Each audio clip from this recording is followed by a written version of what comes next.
राधे राधे भाइयों। मैं नीतीश नादान नगलाबंदी से आप लोगों के बीच ये एक वीडियो लेके आ रहा हूँ। एक हमारे भाई हैं, कमेंट के माध्यम से पूछ रहे हैं कि सर्प की जीव दो भागों में कैसे बटी। बताना चाहूँगा, महेश कश्यप ऋषि की दो पत्नियां थीं, कद्रू और बिनता।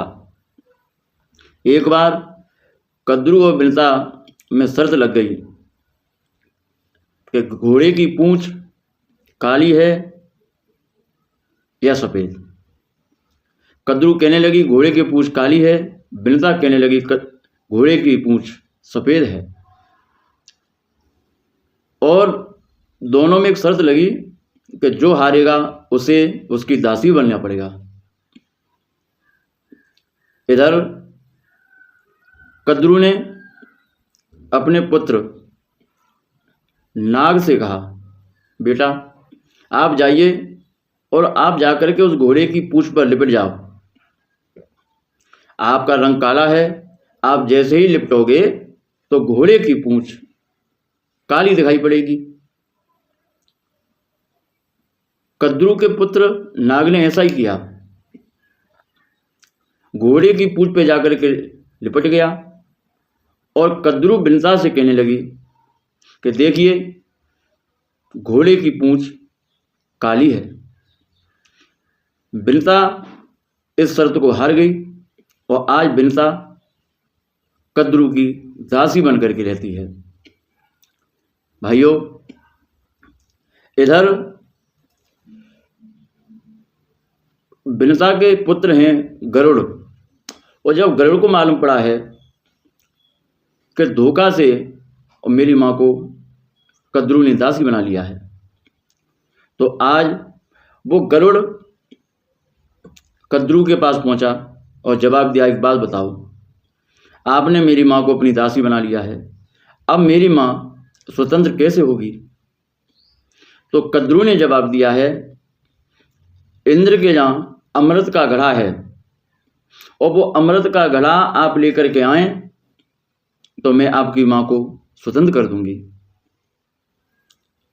दोस्तों, इधर वो गरुड़ जाकर के इंद्र के पास पहुंचा और इंद्र के पास जैसे पहुंचा है अमृत का घड़ा लेने के लिए, तब तक विष्णु भगवान आ गए और विष्णु भगवान ने जवाब दिया है कि बिना मेरी आज्ञा के इस अमृत के घड़े को कोई नहीं ले आ सकता।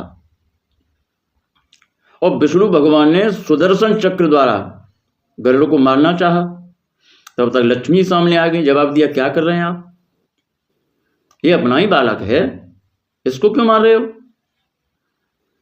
छोड़ दो इसे। तो विष्णु भगवान ने गरुड़ को छोड़ दिया और वो गरुड़ अमृत का घड़ा लेकर के जैसी चला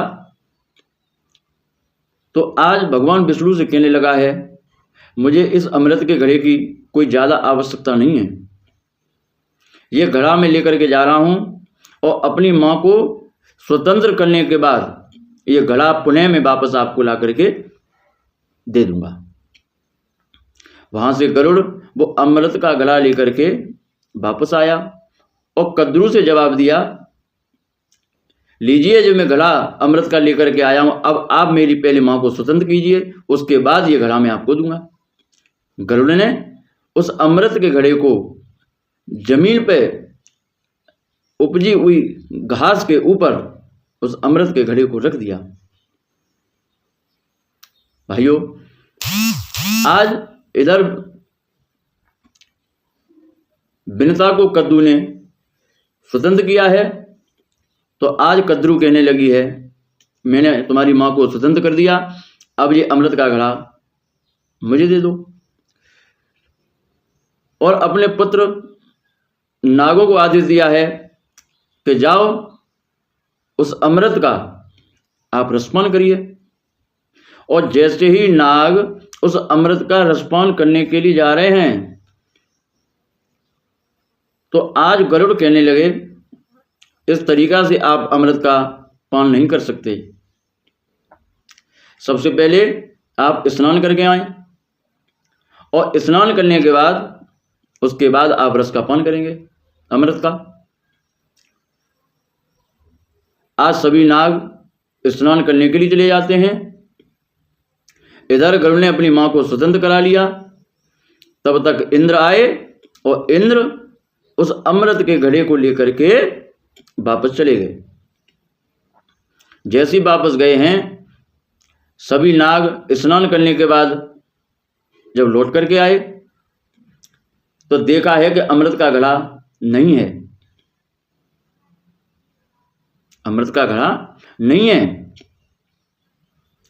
तो आज जो अमृत की कुछ बूंदें जमीन पे उपजी हुई घास पर रह गई, तो आज वो सभी नाग उस अमृत का, उस घास से अपनी जीभ से चाटने लगे। और जैसी जीभ से चाटा, जमीन से जीभ रगड़ने से आज उन सर्पों की जीभ के 2 भाग हो गए। जैसे 2 भाग हुए और इधर नाग कहने लगे कि इसने हमारे साथ गरुड़ ने धोखा किया है, अमृत का घड़ा ला करके अपनी मां को स्वतंत्र करा लिया, उसके बाद घड़ा वापस भेज दिया है। तो आज सभी नाग गरुड़ से युद्ध करने लगे हैं। और जब युद्ध करने लगे हैं तो आज गरुड़ ने सभी नागों का भक्षण किया है। और एक नाग गरुड़ से बच करके वहां से भागा और जाकर के काली देह में छिप गया। तो भाइयों, इस वीडियो के माध्यम से मैंने आपका जवाब दिया है कि अमृत घास से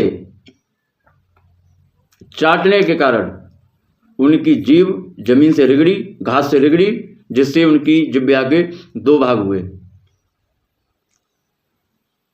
इसी के साथ मैं अपनी बात को यहीं समाप्त करता हूं। मेरे नीतीश यादव चैनल को आप सब्सक्राइब करें, लाइक करें, शेयर करें, कमेंट करें। राधे राधे, जय कृष्ण, श्री कृष्णा।